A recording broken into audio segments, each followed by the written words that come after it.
Hi guys! Today is the day and today is lucky day ba natin or unlucky day?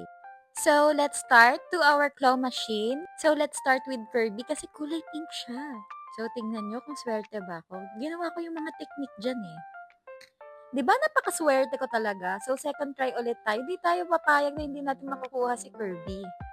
So, sabi kasi nila, yung i-move mo daw yung claw machine and then yung ikot-ikot para yung sa may dingding naman yung ma-fall. Ganyan.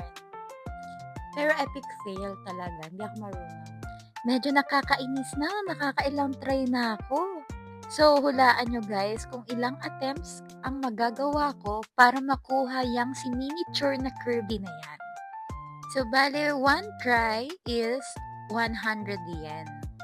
So, gaano tayo kaswerte? Hulaan nyo.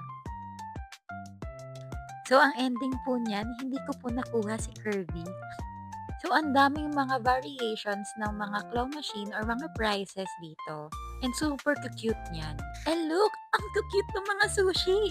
Siyempre, hindi yan makakaligtas sa akin. So, let's try.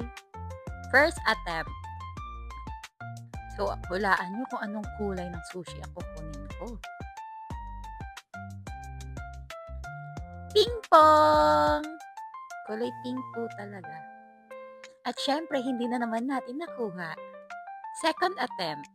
So, itry natin yung, ayaw. Ibig sabihin, parang tumigil na daw ako. So, second attempt natin, yung pinakamalapit na lang sa may butas, sa may hulugan. So, napakaswerte po talaga natin.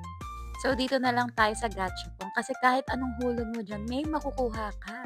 Alam mong balik taya yan. It's a win-win, diba? Kahit anong lumabas, basta meron. So, I'm wishing for Cinnamoroll dyan kasi super cute niya. So, hindi na ko nga to. Basin na kaya to. My God. Kahit visible siya, nakatalikod kasi.